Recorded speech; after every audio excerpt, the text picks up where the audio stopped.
Welcome back to another episode of the Trials of Life podcast. I'm your host, Marsha Terry. Don't forget to like, subscribe, and share the podcast with your friends so that we can have more people that can be a part of our amazing community.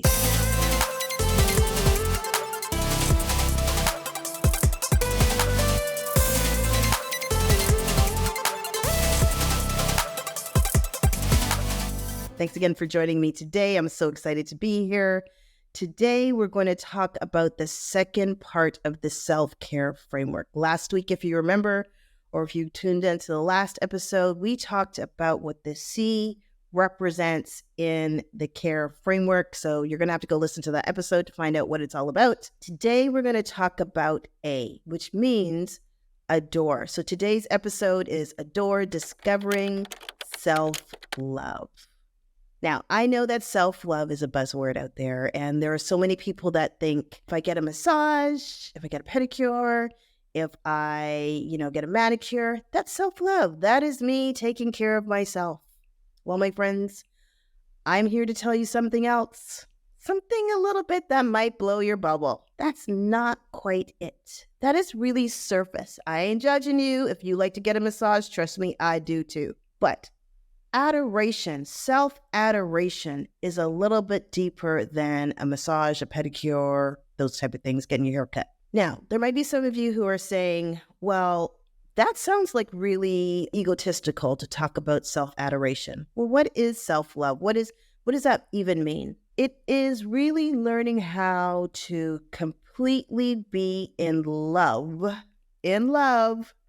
with who you are. And if you listened to the last episode, you will understand how this week is built on what we talked about last week. If you don't know who you are, how are you going to love that person?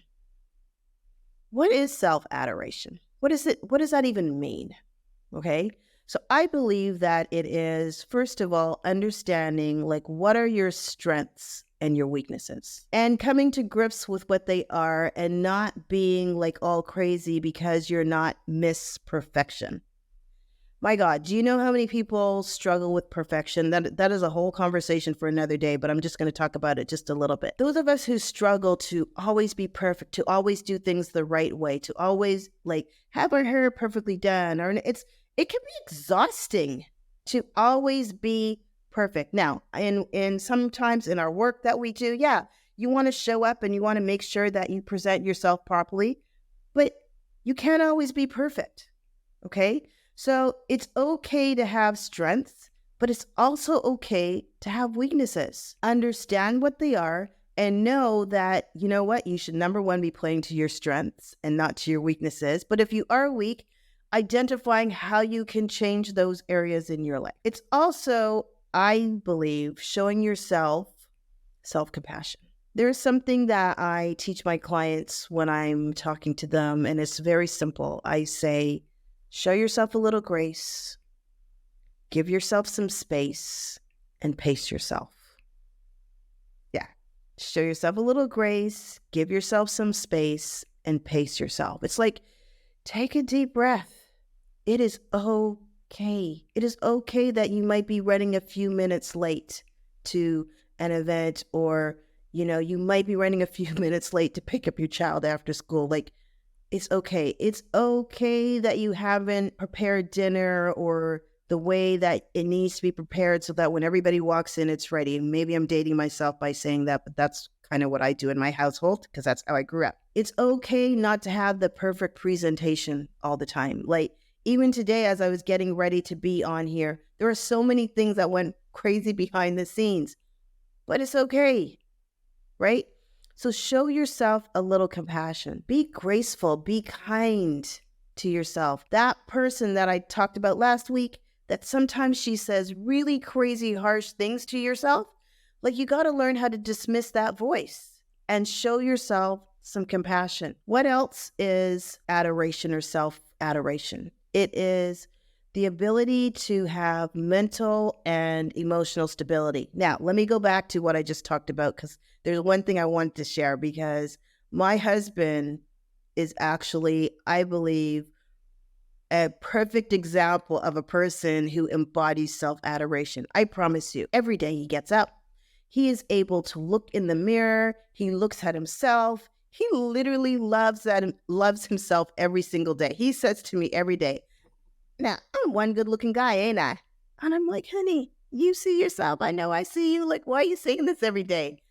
But he does it. And he's been doing it for years. It is a huge confidence builder because he literally says it every time he looks in the mirror, multiple times a day. Like, he loves how he looks. And even if you're not perfect, he's not 6'5", hugely muscular, all the things that somebody might embody as perfection. He loves himself. And he has no shame in talking about it. All right? So that leads me into mental and emotional stability, right? So how can you show yourself self-love through mental and emotional stability? My word for this year is peace. If you are like not on that trajectory and I feel like you are trying to mess up my peaceful zone, then you might not be in my space. I'm just saying, because for me, this year is all about peace. And it's about me finding greater peace, exploring avenues to have peace in my life, allowing peace to show up. It's interesting how I have said, I've claimed this word for my year. And there are so many things that I've read this year, whether it's a podcast or a book, or I listened to the 4 Agreements last week on how important it is to have that inner peace, because that helps you to analyze, like, you know what? I love me.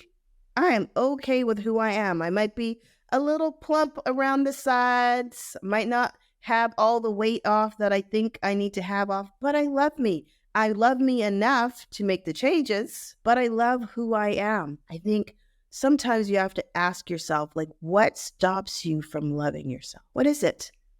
Who is it? Is it you? Because it could be. Or is it that you are so caught up with this fake world, I think, that lives on social media, that tries to paint these picture perfect world of the best outfit of the day or the best arch eyebrows. I've talked about that before, or whatever it might be. We find ourselves comparing ourselves to other people that don't even care about you. They're not interested. But yet we get so caught up and invested in that, right? Or we find ourselves having this inner judgment. The voice that I said that sometimes says crazy things, like, this girl, Marsha, that lives on this inside in my head, sometimes she's not very nice. I have to check her.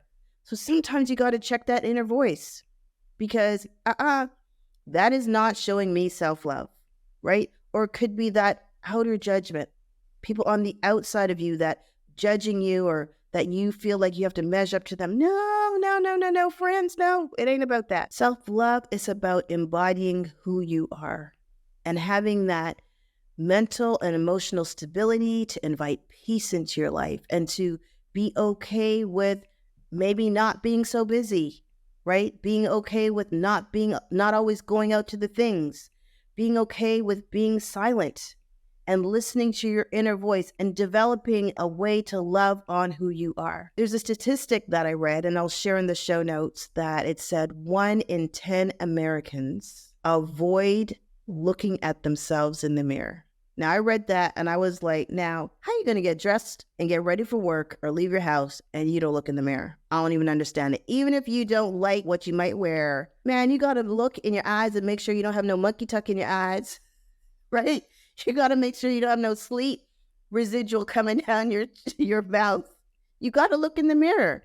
But believe it or not, the statistics said 70% of people don't like what they see, or they avoid looking in the mirror completely. Avoid looking in the mirror completely. That means only 30% of people look in the mirror. It was shocking to me. I know some people might struggle with even doing this. They take the selfie and they take like 50,000 selfies and then they don't post any, or they don't share any because they're so critical, right? You gotta look in the mirror and love yourself. And it doesn't mean, even if you are, overweight, or, you might have some issues with your body, it's not perfect. None of that matters. What I learned a long time ago, and I teach my clients this, is you don't love the things you don't take care of. What? You don't love the things you don't take care of. If you are, for example, a pet lover and you have your dog or your cat, for example, I know that if you have a pet, you love on your pet. You love on Miss Daisy, you love on Todd, if that's the name of your dog. Because why? You love them. You want them to feel valued. You want them to feel supported. So you feed your pet correctly. You make sure that they have enough food and enough water. You make sure that you exercise them. You go out and you walk with them. You make sure that you bathe them regularly and you brush their fur, because you want to demonstrate to your animal, your pet, your cat, your gerbil, whatever it might be, that you love them. Why do we struggle to do that to ourselves? Why do we struggle to show ourselves like, I love you? I'm going to invest in me because I love me. It made me think about, I must love myself a whole lot, because the amount of money that I've spent on investing in me is like crazy. My husband would be like, what? You want to spend more money doing what? Right? Because I love me that much that I'm willing to invest in myself and my personal growth, because I want to become better at who I am. Today, I want you to kind of take a moment and journal and explore, what does self-adoration really mean to you? And are you truly loving yourself to the best of your ability? And where are ways that you can improve? And if you are struggling with coming up with ideas, go ahead to my website, marshaterry.com, and download the self-care worksheet. It is free, and you can fill it out, and it will kind of help guide you in this process of understanding self-care and understanding adoration. What does it even mean for you? Because again, it is different for everybody.